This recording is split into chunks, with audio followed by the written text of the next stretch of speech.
Casting Call, bienvenue sur le podcast de la rédaction de casting.fr qui révèle ta vraie nature. Ici, on va parler casting, témoignages exclusifs, des rencontres avec des professionnels, les clés et les secrets pour devenir un artiste et surtout, en vivre. Casting Call, c'est ton nouveau coach audio qui te permet de poser ton premier pas sur ton chemin de l'éveil et de la réussite. Ose enfin devenir celui dont tu rêves. Bonjour et bienvenue sur Casting Call, le podcast de la rédaction de casting.fr. Je suis Soledad Franco et aujourd'hui j'ai le plaisir de recevoir une femme qui incarne ce dont rêvent tous les acteurs et actrices, ceux qui veulent en faire leur métier et en vivre.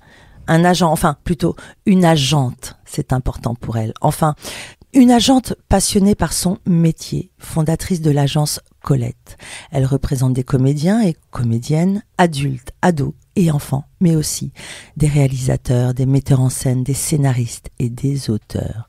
Une femme engagée, le temps est irréversible. Écoutez l'interview de Colette pour saisir votre chance, dégager un peu plus d'audace et oser devenir celui dont vous rêvez.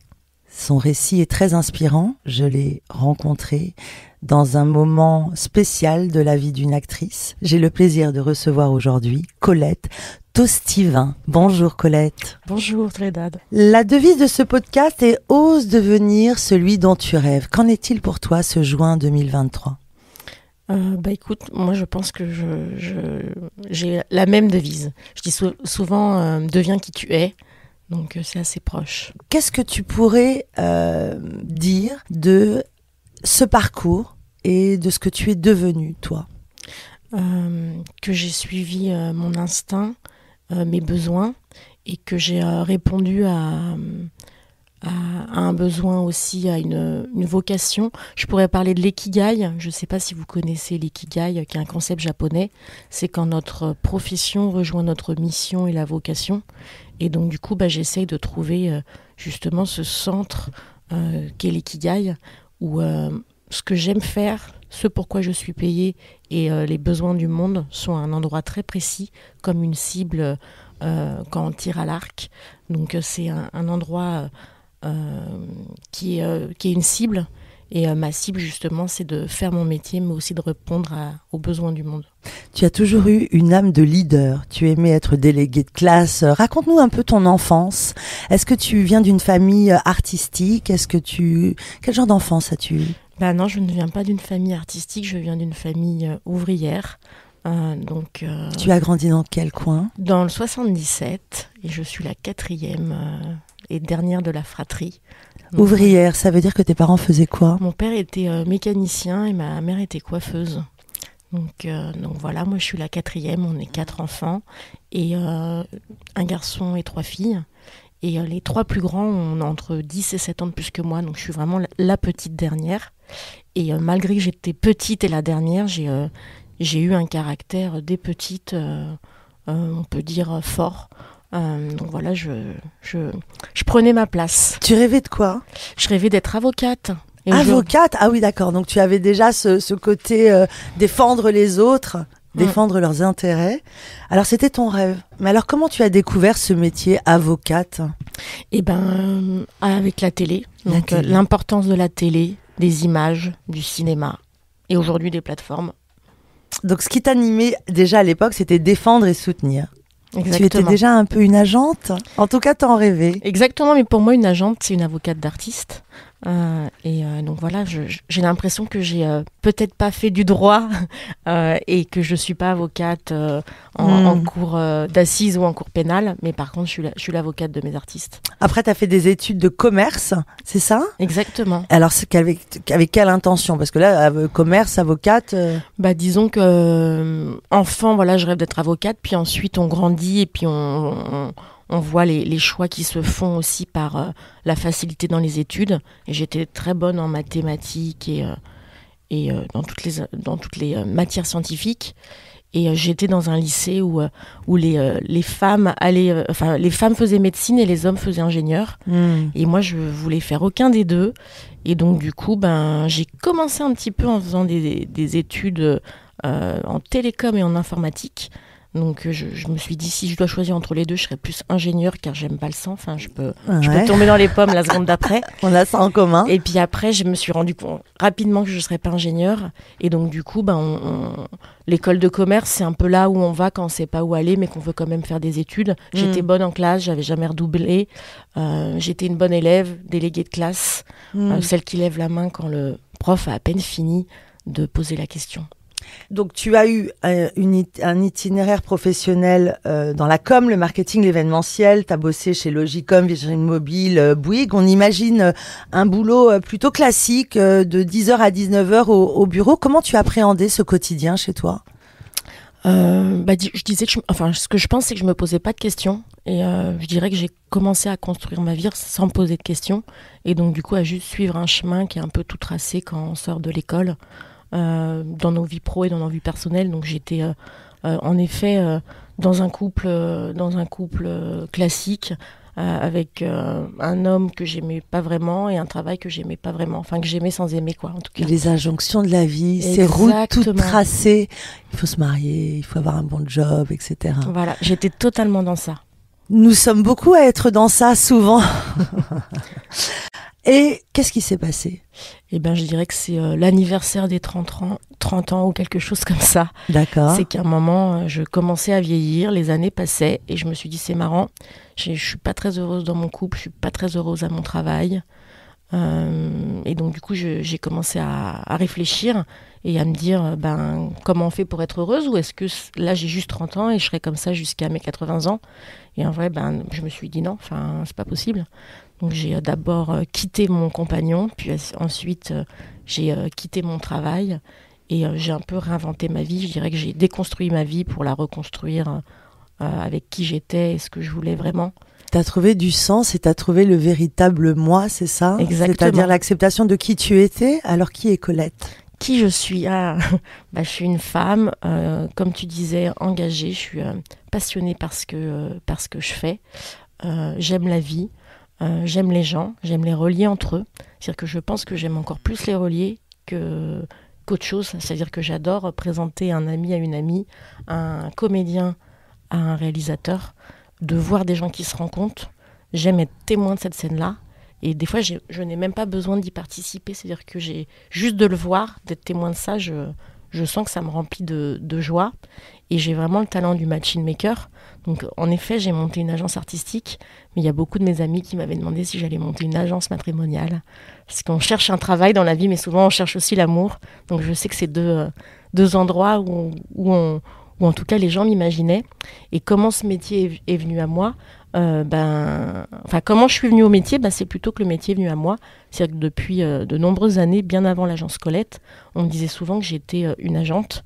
Pourquoi ? Parce que j'ai déjà trouvé un ami sportif, un sponsor, j'ai déjà trouvé à des artistes, des contacts pros, j'ai déjà trouvé à une amie autrice, un éditeur. Et donc c'est vraiment ce que je te disais, le talent du machine maker. Cette capacité à connecter des gens, mais malgré moi, c'est-à-dire que même des fois j'organise un dîner et suite à ce dîner-là, il y a un entretien pour un job qui se fait ou une date pour un couple hétéro ou homo. Donc en vrai, c'est malgré moi, des fois je sens juste que voilà, j'ai envie de voir ces gens-là et que ces gens-là en vrai peuvent s'entendre.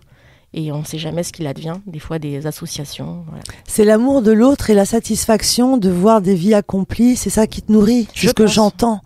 C'est ce que tu dégages en tout cas. Alors comment on fait pour décider, parce que donc comment c'est né ? Je crois que tu organisais des dîners dans le milieu artistique, c'est ça ? Parce que dans ces métiers qu'on imagine peu artistiques, quoique inventifs, puisque pour être dans la com, le marketing, il faut avoir des idées, mais pour être dans le milieu artistique, c'est vrai que lorsqu'on n'est pas trop du milieu, parfois c'est compliqué d'aller voir un réal, d'être en relation avec des directeurs de casting, dans le cinéma par exemple. Comment tu as fait pour créer ton réseau ? Deux choses. Déjà, je suis partie du fait que c'était pas compliqué. C'est-à-dire que je me suis dit c'est simple. Donc déjà, ça change tout quand, dans l'idée, on se dit pas que ça va être compliqué, on se dit que ça va être simple. Et c'est vrai, tout est simple en général. Et donc, je dirais que ça, c'est le premier point. Et le deuxième point, c'est que j'ai cofondé une association qui s'appelle Éclore. Et on faisait des rencontres ciné-débat. Ça rebondit un peu sur les questions que tu me posais avant. C'est que je suis partie du principe qu'on n'était pas très heureux au travail. Donc du coup, j'ai eu un engagement associatif à côté qui me permettait du coup de respirer. C'est pour ça qu'on voit dans mon profil des années dans le privé. Parce qu'en vrai, je cherchais aussi le sens à côté, notamment dans le milieu associatif et culturel. Et donc du coup, j'ai eu un réseau dans l'audiovisuel qui était plutôt dans le milieu culturel et associatif, qui était en parallèle de mon travail. Et du coup, quand je crée l'agence Colette, c'est un peu un eureka. C'est que du coup, entre mon association, ma vie pro, mes talents et ce que je ressens que le monde a besoin, il y a un moment, je me dis, mais en vrai, si on mélange tout ça, ça crée l'agence artistique Colette. Éclore, c'était quoi cette association? Éclore, quel joli mot. Merci. Alors, ça s'écrit avec un K. Okay. On n'a pas voulu l'écrire avec un C, ça s'écrit avec un K justement pour faire un pas de côté. Et c'est pour faire bouger les lignes du monde du travail. Donc qu'on soit artiste, qu'on soit président d'une entreprise, qu'on soit directrice financière, qu'on soit chauffeur de taxi, c'est comment on fait bouger les lignes dans notre milieu du travail, parce qu'on voit bien que le milieu du travail est un milieu dysfonctionnant. Il y a beaucoup de burn-out, il y a beaucoup de reconversion, il y a beaucoup de crises de sens. Ça a marché pendant des années. Comment tu l'expliques? Comment je l'explique? Je l'explique en vrai, dans l'histoire, il y a un moment, il a fallu consommer et qu'il y a eu la révolution industrielle, qu'on a commencé à créer des jobs pour créer des biens de consommation et que du coup, ça a créé plein de jobs, d'entreprises, de services ou de produits et que en gros, on a créé une société, mais on n'y a pas forcément réfléchi avant de la créer. On a suivi, tu parlais des injonctions, il y a les injonctions que suivent un humain, mais que suivent aussi des fois des entreprises et un milieu, et qu'aujourd'hui, on ne remet pas en cause le système de l'entreprise, le système de l'éducation, et pourtant, c'est des systèmes qu'on voit d'extérieur malades. On voit des décrocheurs scolaires, on voit des décrocheurs professionnels. Moi, le nombre d'amis qui démissionnent, qui font des ruptures conventionnelles, qui partent faire des congés sabbatiques parce que voilà, ils trouvent un intermédiaire. Tu disais tout à l'heure que c'était aussi un parcours que tu avais eu. Je pense que on est nombreux. On est nombreux et la nouvelle génération est très inspirante, c'est qu'ils n'ont pas envie de faire ça. Et ne serait-il pas une question de singularité qui n'est pas valorisée aussi, l'acceptation de l'autre tel qu'il est? Totalement, la diversité qui n'est pas acceptée, l'altérité. Chose fondamentale dans les écoles aussi. Souvent les enfants qui sont entre guillemets différents, alors qu'ils ne sont pas différents, ils sont juste un peu plus inspirés, un peu plus sensibles, etc. On les met de côté, alors que souvent c'est peut-être les talents de demain. Totalement.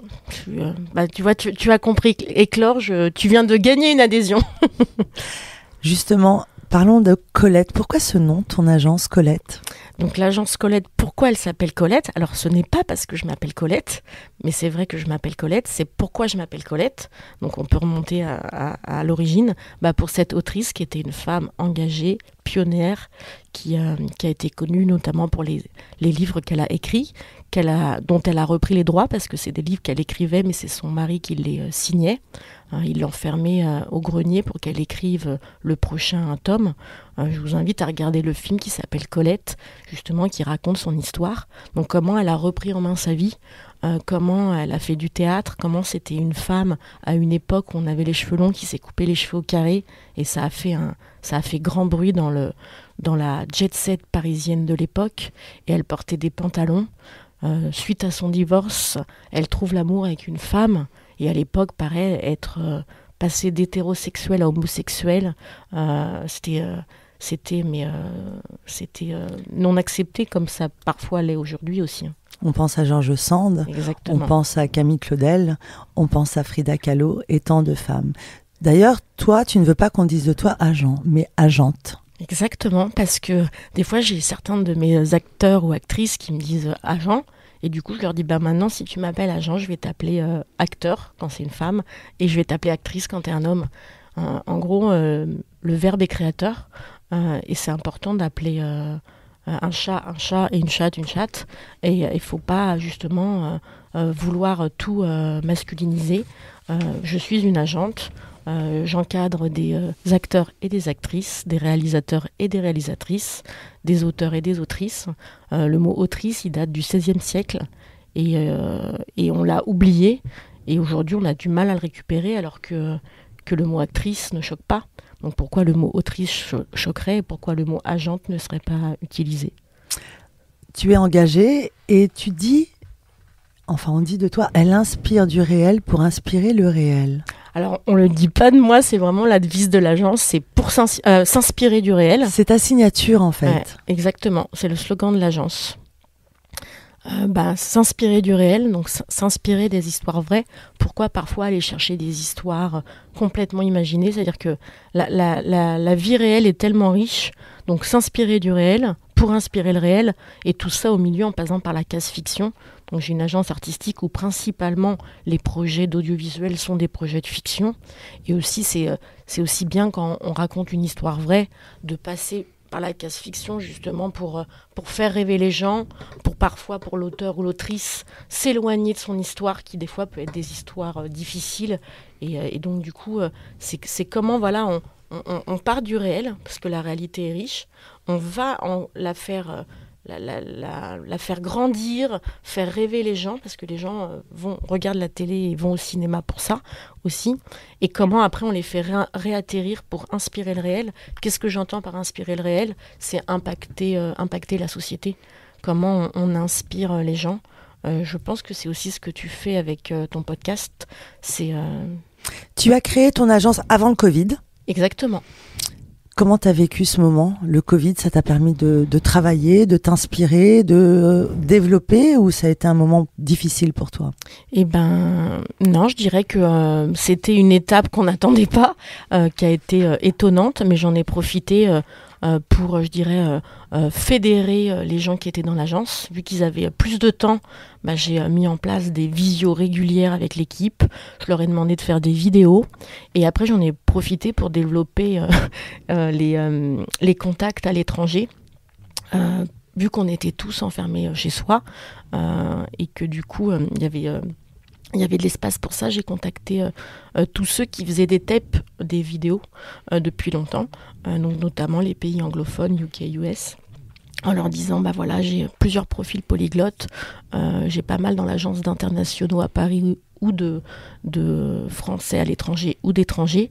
Et donc du coup, eux, ils étaient habitués aux tapes. En France, on a vraiment découvert qu'on pouvait faire des visios et des vidéos et télétravailler pendant le confinement. Mais moi, j'avais déjà de l'expérience en télétravail et je suis déjà quelqu'un qui voyage de par ma vie personnelle et professionnelle. J'ai un mari qui est étranger. Donc du coup, prendre l'avion de façon raisonnée, mais prendre l'avion... pour moi, c'est comme prendre un bus, quoi. Je trouve que le monde est mon terrain de jeu. Et je veux qu'il soit pour l'agence. Alors, tu sais qu'une agente, c'est une personne qui est comme le flambeau d'un rêve possible. C'est-à-dire, c'est comme si tu avais dans les mains, tu tenais des carrières, la possibilité d'une carrière. Explique-moi concrètement comment tu décris ton métier pour ceux qui veulent être comédiens, par exemple, ou alors quelqu'un qui veut sortir un livre. Comment tu accompagnes ton artiste? Je dirais que j'aime beaucoup la façon dont tu poses cette question. Pourquoi? Parce que justement, ce que j'ai envie que les artistes comprennent, que le premier flambeau qui gère leur carrière, c'est eux. Et qu'il faut désacraliser l'agente, qu'il faut désacraliser le réalisateur et les gens qui rencontrent. C'est-à-dire qu'on est tous des êtres humains et on veut tous faire une même chose, des projets dans lesquels on va participer et que chacun a sa place. L'acteur, il a sa place d'acteur, le réalisateur, il a sa place de réalisateur, la prod, la chaîne, le cinéma. Et que du coup, que ce métier, en vrai, ça reste un métier et un travail d'équipe et qu'on fait pas, qu'on demande pas un travail. Quand un réalisateur vous choisit, c'est parce qu'en gros, il voit en vous une équipe et il a envie de travailler avec vous. Donc moi, je dis des fois à mes artistes, pour trouver une agence, faut pas se mettre en position que vous faites la manche et que vous cherchez à tout prix quelqu'un. Et pour trouver un film, une série, c'est le même principe. Enfin, on est une équipe et on a le souhait de travailler ensemble. Donc, il faut que ça se fasse naturellement. Et avant tout, comment trouver un agent ? Ça, c'est une question, je pense, que beaucoup d'artistes se posent. C'est la question qu'on nous pose et il y a de nombreuses agences et surtout la définition de l'agent, parce que j'ai beaucoup de comédiens qui me disent ça fait 1 an que je suis dans mon agence, donne-moi un autre contact, j'ai passé seulement 2 castings. Est-ce que le monde a changé et il y a une telle proposition que l'agent... que se passe-t-il en 2023 avec les agents ? Qu'est-ce qui se passe avec le métier en général ? Est-ce que l'agent, c'est comme dans la série 10%, où on défend son comédien, on se bat, on l'accompagne, on le cajole, c'est les années 80-90, c'était ça. Est-ce qu'en 2023, c'est encore ça ? Tu parlais des visios, des self-tapes. Aujourd'hui, les castings, souvent, c'est des self-tapes. C'est un peu compliqué aussi pour l'artiste d'envoyer sa propre vidéo. Il y a quelque chose de moins humain. Tu vois ce que je veux dire ? C'est à l'époque, on se rencontrait plus. À l'époque, on passait du temps un peu plus. Aujourd'hui, on a l'impression qu'il y a tellement de comédiens et en même temps tellement de projets, parce qu'il y a tellement Netflix, Amazon. Tout le monde a sa place pour travailler. Mais qu'en est-il pour toi ? Eh ben, je dirais, alors tu m'as posé beaucoup de questions, donc en vrai j'ai envie de répondre à tout, mais j'ai pas tout noté, donc j'en ai déjà oublié. Alors avant tout, rencontrer un agent, un réalisateur qui va vous faire travailler, c'est une rencontre humaine. Donc c'est les rencontres, voilà, toujours. C'est une famille artistique. C'est pourquoi, et je vais prendre un parallèle, c'est comme en amitié, en amour. Pourquoi on a envie de passer sa vie avec quelqu'un ? Pourquoi on a envie d'aller au cinéma et au resto avec des amis et de partir en vacances avec eux ? Eh ben, ça va être le même principe avec un film ou avec une agente. C'est pourquoi on a envie de travailler avec eux, de faire un bout de route ensemble. Donc déjà, c'est pas quand on cherche une agence, c'est pas je contacte les 150 agences d'agences artistiques, pas du tout. C'est comment je veux être dans cette agence-là ou cette agence-là. Selon ses valeurs, selon l'énergie de l'agente ou de l'agent. Voilà, moi j'ai mon énergie, donc... mais comme avec des amis et comme en couple, quand on est avec quelqu'un, c'est qu'on sent qu'il y a une alchimie relationnelle. Donc pour trouver son agence et aussi pour trouver demain un réalisateur à qui vous ferez des projets. Vous voyez bien que les réals, ils travaillent souvent avec les mêmes équipes. Des fois, l'acteur principal est toujours le même, quels que soient les films. Des fois, l'actrice principale est toujours la même. Pourquoi ? Parce qu'en vrai, c'est des rencontres humaines. C'est des gens qui ont envie de travailler ensemble, qui ont envie d'évoluer ensemble. Donc ça, c'est, je dirais, le plus important. Si on devait retenir qu'une chose de ce podcast, c'est ça. C'est qu'il faut rencontrer des gens et avoir une alchimie artistique et professionnelle avec eux pour pouvoir travailler avec eux. Ton autre question sur le fait qu'il y a beaucoup d'agences, mais qu'il y a aussi beaucoup de comédiens, mais qu'il y a beaucoup de projets, ben je dirais que ça, c'est la vie et que oui, en effet, les choses ont évolué, qu'aujourd'hui, la majorité des castings se font encore en physique, mais c'est vrai que la première étape peut se faire en TEP avec la vidéo de présentation, notamment dans le marché français où on aime voir qui est l'artiste avant de l'imaginer dans un rôle. Donc c'est important d'avoir une vidéo de présentation pour montrer l'énergie qu'on a. Pourquoi ? Parce que c'est une rencontre humaine, donc on a besoin de voir humainement qui est l'autre. Moi je sais que parfois beaucoup de directeurs et directrices de casting me demandent les Instagram ou tout simplement ils googlisent les noms pour voir qui est la personne au-delà de sa photo de book comédien et comédienne. Qui es-tu quand tu n'es pas maquillée et comment parles-tu dans tes stories pour voir en gros si tu as une énergie d'extraverti, d'introverti, de voir un peu la vibration de la personne. Et donc du coup on fait un travail qui est assez complexe, c'est dans le divertissement, beaucoup de gens sont comédiens par loisir, des gens sont au théâtre de leur ville, mais c'est aussi un métier, donc c'est comme tout métier, en fait, ça demande de la connaissance, de comprendre les enjeux de ce métier, de comprendre qu'il y a beaucoup de demandes, c'est aussi un métier qui fait rêver, parce qu'on monte des tapis rouges, parce qu'on est à la télé. Mais en gros, ceux qui sont à la télé, c'est ceux qui ont travaillé pour ou qui ont le potentiel pour. On oublie que certains artistes qu'on vénère, en gros, il y a 10 ans, 20 ans, ils étaient dans des petites séries à faire des petits rôles et que en vrai, c'est un chemin. C'est-à-dire qu'on ne fait pas un marathon si on n'a pas fait quelques jogging avant. On n'a pas un rôle principal si on n'a pas eu des des journées par-ci, par-là de tournage. Et en gros, c'est un métier qui est dur. Donc, c'est un métier, si on n'est pas passionné, c'est difficile. J'ai aimé dans ta question et dans ton intro du début, quand tu dis comment faire ce métier et en vivre. Mais quand on commence le métier d'acteur, on ne peut pas en vivre. Donc ça aussi, c'est un secret que j'aimerais qu'il ne soit plus un secret. C'est que quand on commence à être acteur, il faut aussi faire d'autres choses qui sont proches de l'acting, mais qui ne sont pas de l'acting. Donc par exemple, faire de la voix off, ou faire à côté de la pub, et puis aussi, voilà, je sais pas, être prof dans des écoles, faire des séminaires, prise de parole en public dans l'entreprise. C'est-à-dire qu'il faut avoir d'autres activités à côté, mais qui viennent servir votre activité.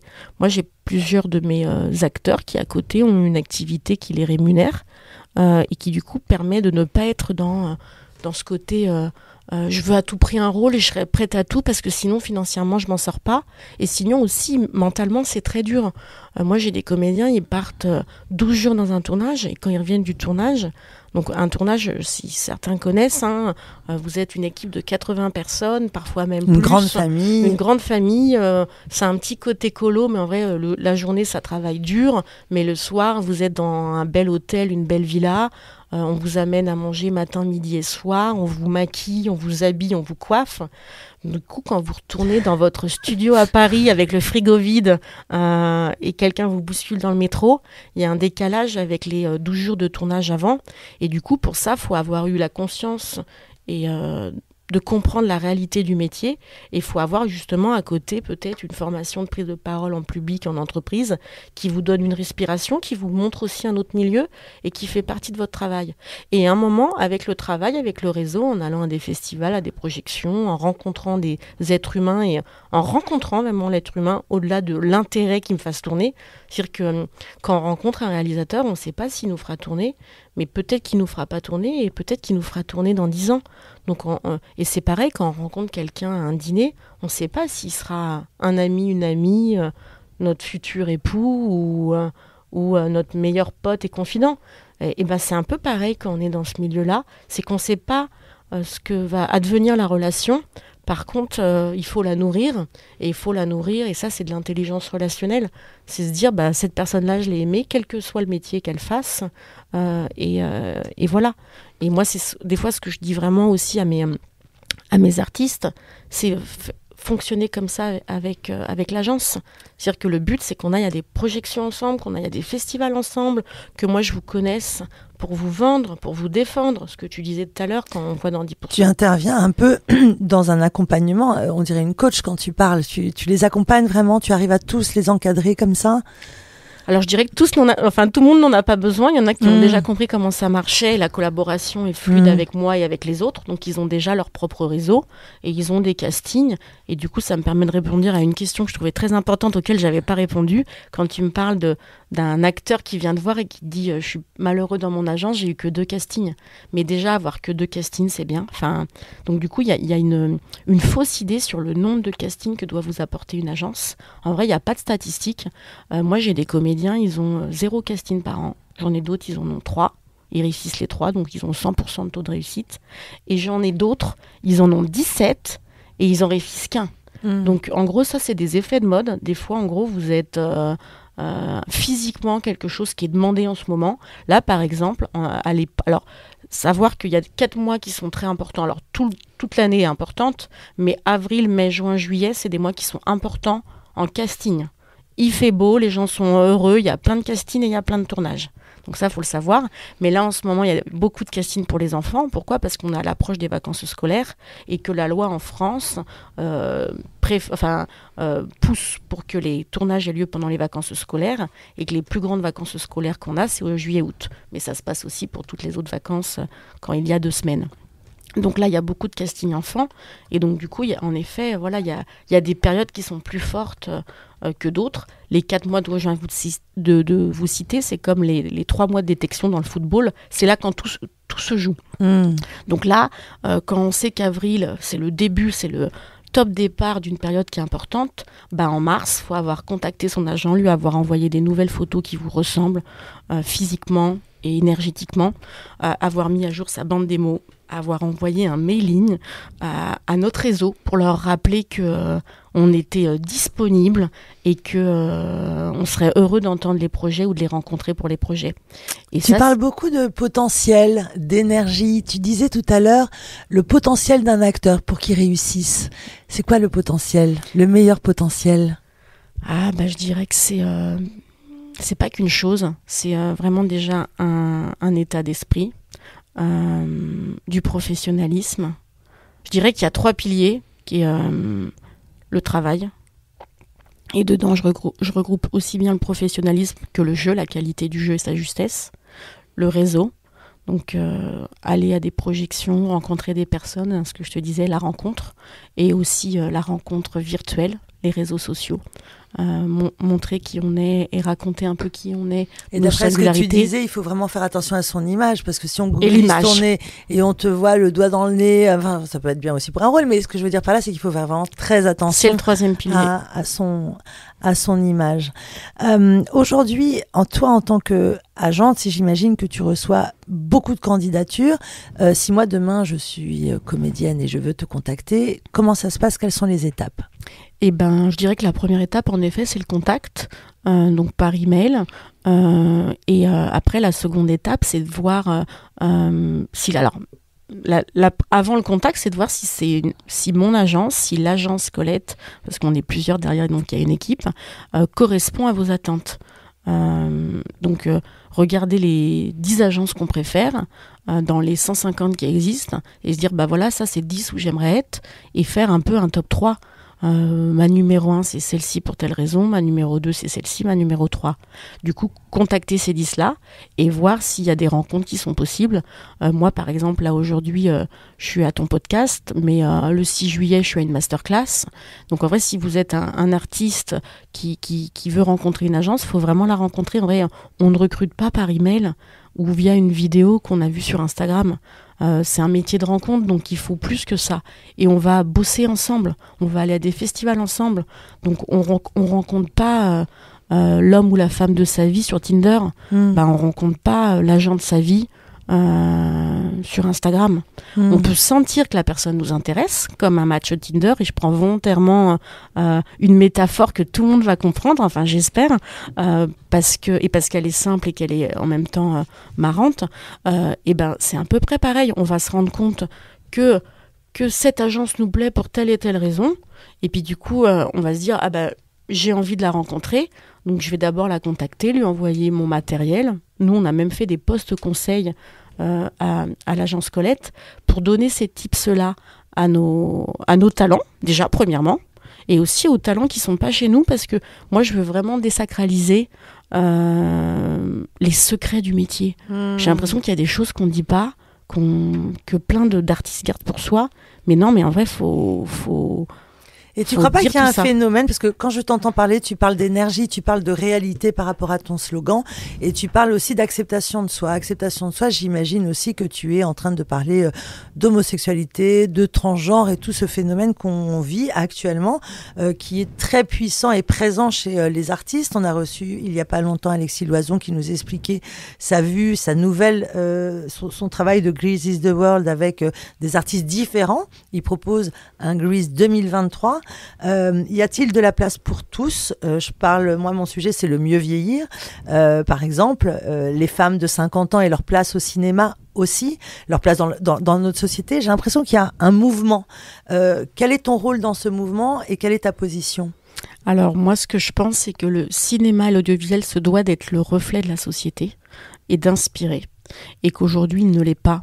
Aujourd'hui, quand on voit que dans tous les projets, et c'est pas l'agence Colette qui le pense, c'est les statistiques qui le disent, qu'on voit que des rôles pour des hommes blancs, moi si je sors dans la rue, je vois pas que des hommes blancs de 35 ans, je vois des gens de tout âge, de toutes les origines, de tout genre, je vois des êtres humains de toute taille, je vois des minces, des gros, je vois des gens de tout genre, cisgenre, transgenre, donc j'ai juste envie que ce que je vois dans ma réalité, je le vois aussi sur l'écran, et que justement je ne sois pas ignorante de ce qui existe, parce que souvent on a peur de de certaines choses parce qu'on les connaît pas.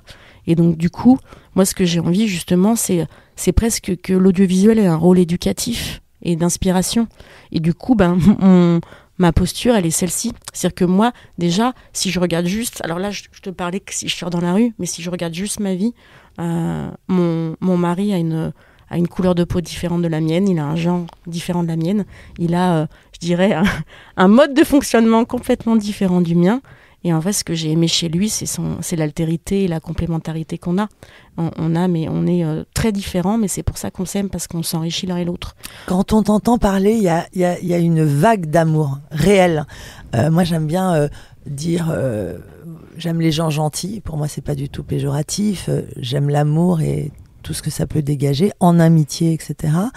À quel moment tu as vraiment eu ce déclic? Tu parlais de tes 30 ans, quand un jour tu te dis mais ma vie n'a pas de sens en fait. Comment tu as réussi à sortir de ça? Où est-ce que tu as trouvé l'énergie? Comment tu as trouvé la force et cette puissance d'oser? Est-ce que tu as été accompagnée? Est-ce que ça a été une rencontre, un coup de chance?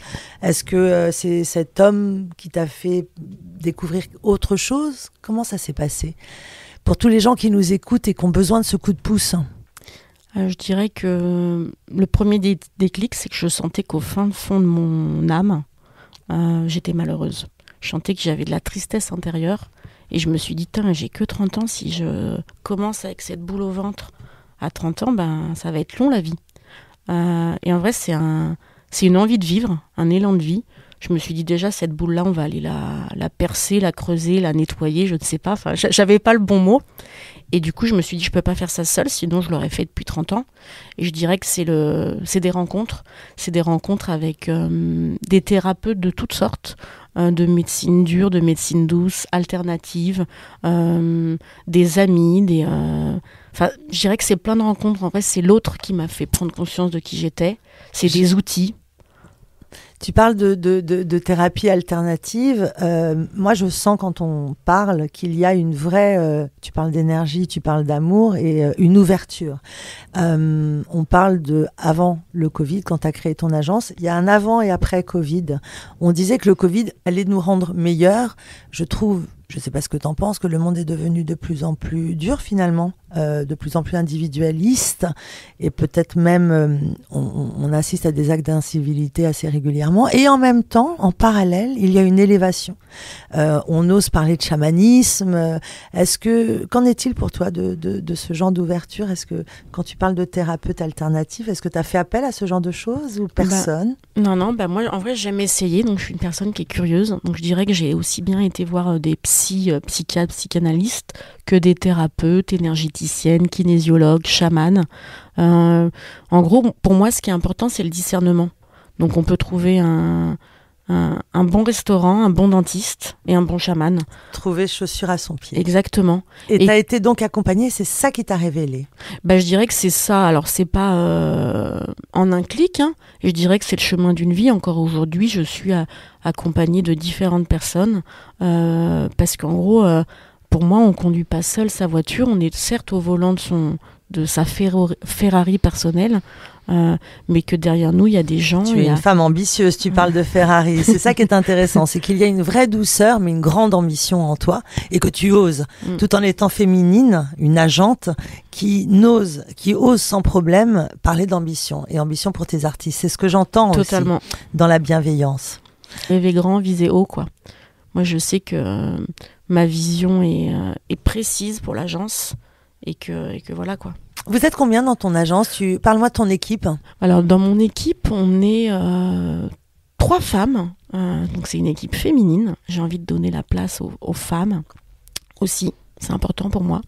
Donc, il y a une deuxième agente qui s'occupe des castings et des artistes. Et après, on a une assistante. Parfois, on a une stagiaire en plus. Là, on accueille un stagiaire la semaine prochaine. Donc voilà, j'aime aussi tendre la main à des gens dans ce métier où en gros c'est un peu chasse gardée et tout. Donc j'ai aussi dans les différents profils que j'ai recrutés sur les 4 ans de l'agence, j'ai recruté des gens qui venaient de ce milieu, mais des gens qui n'en venaient pas aussi, parce que j'avais envie de tendre la main qu'on m'avait peut-être pas tendue. parce que quand j'ai commencé l'agence, c'est vrai qu'on m'a dit, mais tu viens pas de ce milieu, tu n'es pas une ancienne agente, tu n'es pas une directrice de casting, et tu n'as pas travaillé dans une grosse agence avant, donc pourquoi tu montes ton agence ? Et j'ai répondu, pourquoi pas. Es-tu féministe ? Je suis féministe, je suis humaniste, et je suis... sur pas mal de causes. Tu nous as raconté pourquoi tu as appelé ton agence Colette, on a évoqué certaines femmes. Dans ta vie professionnelle, est-ce que tu as été malmenée en tant que femme ? Totalement, dès le premier job. Tu nous racontes ? Écoute, je ne m'attendais pas à cette question, mais en effet. Écoute, dès mon premier job, je me suis retrouvée dans une entreprise... dans une autre entreprise qui n'a pas compris qui j'étais et qui du coup a au début aimé qui j'étais parce qu'ils ont senti que voilà, j'avais de l'ambition pour le poste et pour leur entreprise et du coup voilà, ils m'ont recruté et après m'avoir recruté, ils se sont rendus compte que voilà, je prenais de la place, T'étais pas dans les clous. Ouais, et puis que j'avais fédéré des gens autour de moi, donc ça leur a fait peur parce qu'ils ont pensé que j'allais les monter contre eux, alors pas du tout. Moi, j'étais à l'époque et encore aujourd'hui un bon soldat, c'est-à-dire que quand je crois dans une entreprise et qu'elle me donne ma chance, j'y vais à fond. Avec énergie et puissance. Exactement, et du coup ça a fait un peu peur. Parfois, les gens ont peur de la puissance de quelqu'un parce que ça les renvoie à leur... soit non-puissance, soit leur puissance qu'ils n'assument pas. Et c'est intéressant d'entendre ça parce que justement, chez les enfants dans les écoles, pour les hommes et les femmes dans les entreprises, on peut se faire écraser et justement oublier sa route. Et c'est très important de pouvoir sortir de sa zone de confort, je déteste ce mot, mais finalement on va le dire, pour oser. Et c'est ce que je voulais entendre parce que je pense que c'est ce que tu fais avec les artistes qui te rejoignent chez toi. Et c'est ce que j'entends. Et c'est ce qui ressort de ton agence. Et c'est ça qui est important. Qu'est-ce que tu dirais à l'enfant, Colette ? Qu'est-ce que je dirais à l'enfant, Colette ? Je dirais un proverbe qui est ce qu'on te reproche, cultive-le, c'est toi. Si aujourd'hui je suis réalisatrice, comédienne, enfant, etc., je peux te contacter par email, par Instagram. Directement sur ton Insta. Qu'est-ce que tu penses de tout ce phénomène ? Il y a beaucoup d'enfants et d'ados, je le vois sur casting.fr. Il y a beaucoup de travail pour tous ces enfants. Comment tu l'expliques ? C'est un vrai phénomène nouveau ou je me trompe ? Alors, je dirais qu'il y a eu 2 ans de pandémie et que du coup, là, il y a un peu un appel d'air, c'est que le monde a envie de contenu et le milieu a envie de tournage. Donc là, on a l'impression qu'il y a un appel d'air. Mais en vrai, il y a toujours eu des castings pour les enfants à l'approche des grandes vacances scolaires. Là, il y a un peu plus parce qu'aujourd'hui, les gens communiquent plus aussi sur les réseaux sociaux. Donc en gros, on est plus au courant que ça existe, mais ça existe depuis longtemps. Et après, on a l'impression aujourd'hui, et ça c'est un autre biais des réseaux sociaux, on a l'impression que c'est plus facile. Avec Instagram, TikTok, on a l'impression que tout le monde est comédien. Et en effet, non, tout le monde n'est pas comédien et comédienne. Alors, ça se travaille et ça s'apprend. Exactement. Alors quand on est enfant, en vrai, un enfant, il est tellement brut qu'il n'a pas à apprendre à jouer. Et il ne joue pas, il est un peu ce qu'il est. C'est ce que nous racontait Gérald Benaïm. Exactement. J'ai une autre question pour toi qui me semble absolument fondamentale. Que dirais-tu des directeurs de casting en 2023 ? On est plutôt dans la bienveillance ou comment tu vois le travail des directeurs de casting ? Je dirais qu'ils sont un intermédiaire clé entre les agences, les artistes et aussi entre les productions et les réalisateurs ou réalisatrices qui sont les chargés de recrutement. Enfin voilà, un directeur de casting, c'est un chargé de recrutement dans le monde privé. Donc ils ont vraiment ce rôle de recrutement, ils font un travail qui est important et certains sont plus modernes que d'autres. Mais ça, c'est pareil chez les agences, c'est pareil chez les réals et c'est pareil chez les prods. Certains prennent plus de risques que d'autres. Et je pense que de l'échange qu'on a, moi, j'aime plutôt les gens qui prennent les risques, qui veulent travailler différemment et qui sont ouverts. Et je dirais, ça, c'est un peu comme avec les êtres humains. Je sais que je vais être plus facilement amie avec quelqu'un qui a une ouverture d'esprit qu'avec quelqu'un qui est assez fermé et qui recrute des gens qui lui ressemblent. Est-ce qu'une agente accompagne ses artistes en casting ? Non. Non, un talent, il va seul en casting. Et par contre, c'est bien qu'il l'ait préparé avec un coach. C'est-à-dire que moi, j'ai aujourd'hui beaucoup de mes talents. Je leur dis, quand c'est un jour, ok, Alors moi, si je vais plus loin, quand c'est un jour de tournage, je trouve qu'on devrait passer que par la tape. Et qu'on ne devrait pas faire perdre du temps au directeur de casting. Alors là, tu soulèves un vrai sujet. Je vais donner mon avis. Ouais, c'est bien. Parce que la tape, souvent les artistes nous disent c'est trop douloureux. Toi, tu penses qu'au contraire, c'est utile et plus facile ? Moi, je pense qu'en gros, tout est un travail. C'est-à-dire que faire une tape, c'est un travail. Ouais, aujourd'hui, parce qu'il faut savoir la lumière. Enfin, moi, je vois, ils se prennent la tête. Justement, aujourd'hui, on va prêter à un artiste une salle qu'on a. Et il se prend la tête, la lumière. C'est un sacré... Ils produisent un truc. Est-ce qu'on peut demander ça à un comédien ou il est juste là pour jouer ? Parce que là, on lui demande de se mettre en scène, travailler la lumière. Enfin, je trouve que c'est laborieux. Qu'est-ce que tu en penses ? Alors, il y a des directeurs de casting qui disent juste je veux une tape et ça s'arrête là. Il y en a d'autres qui disent je veux une tape mais je vous donne un mode d'emploi. Okay. Et donc voilà. Il y a des gens, moi dans mes artistes, je te disais, j'ai beaucoup d'internationaux, des acteurs ou actrices anglais ou américains. Eux, quand ils ont une tape à faire, ils louent un studio comme toi aujourd'hui pour le podcast. Mais ils sont habitués et le directeur de casting en Angleterre est obligé de répondre et donner justement son avis, même s'il n'est pas accepté. Alors qu'en France, on leur répond souvent même pas. Alors parfois on leur répond, parfois on leur répond pas. En vrai, c'est un système, c'est ce que je disais, c'est comme le milieu du travail, le milieu de l'éducation. C'est comment, en vrai, on essaye de faire notre travail le mieux qu'on peut, avec le plus de considération pour les autres et avec le plus d'éthique. Aujourd'hui, si à un moment on se dit, vu que le producteur, il ne me paye pas 10 jours, mais il me paye que 6 jours pour faire le casting, donc du coup, le 7e jour où je devais faire les réponses négatives, je vais pas les faire, parce que le 6e jour, j'aurais fait que les réponses positives. Donc du coup, moins de temps pour faire les choses, donc on fait que ce qui est prioritaire et on oublie le non prioritaire. Et en plus, c'est des métiers où on est très sollicité. Donc du coup, en vrai, c'est un peu un effet domino. La prod considère un peu moins le directeur de casting considère un peu moins l'agence et le talent. Et donc du coup, c'est vraiment l'effet domino. Donc en fait, tout le monde se sent malheureux et maltraité par quelqu'un. Et du coup, il maltraite quelqu'un en réaction. Alors, on va parler de ton plus beau moment depuis que tu as créé ton agence. Raconte-nous le plus beau, la plus belle satisfaction, par exemple.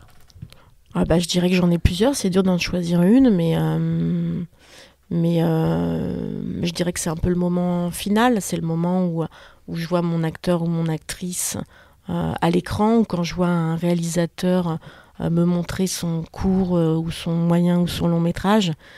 C'est quand le public est touché, quand je vois une personne qui pleure à une projection d'un de mes talents, je dirais c'est quand j'arrive à la fin du slogan, qu'on s'est inspiré du réel et qu'on a inspiré le réel et que je le vois dans ma réalité. Pour finir, j'aimerais que tu me parles aussi du côté auteur. Donc toi, moi demain j'ai envie d'écrire un bouquin, je te présente le projet et tu vas le défendre auprès d'une maison d'édition, c'est ça ?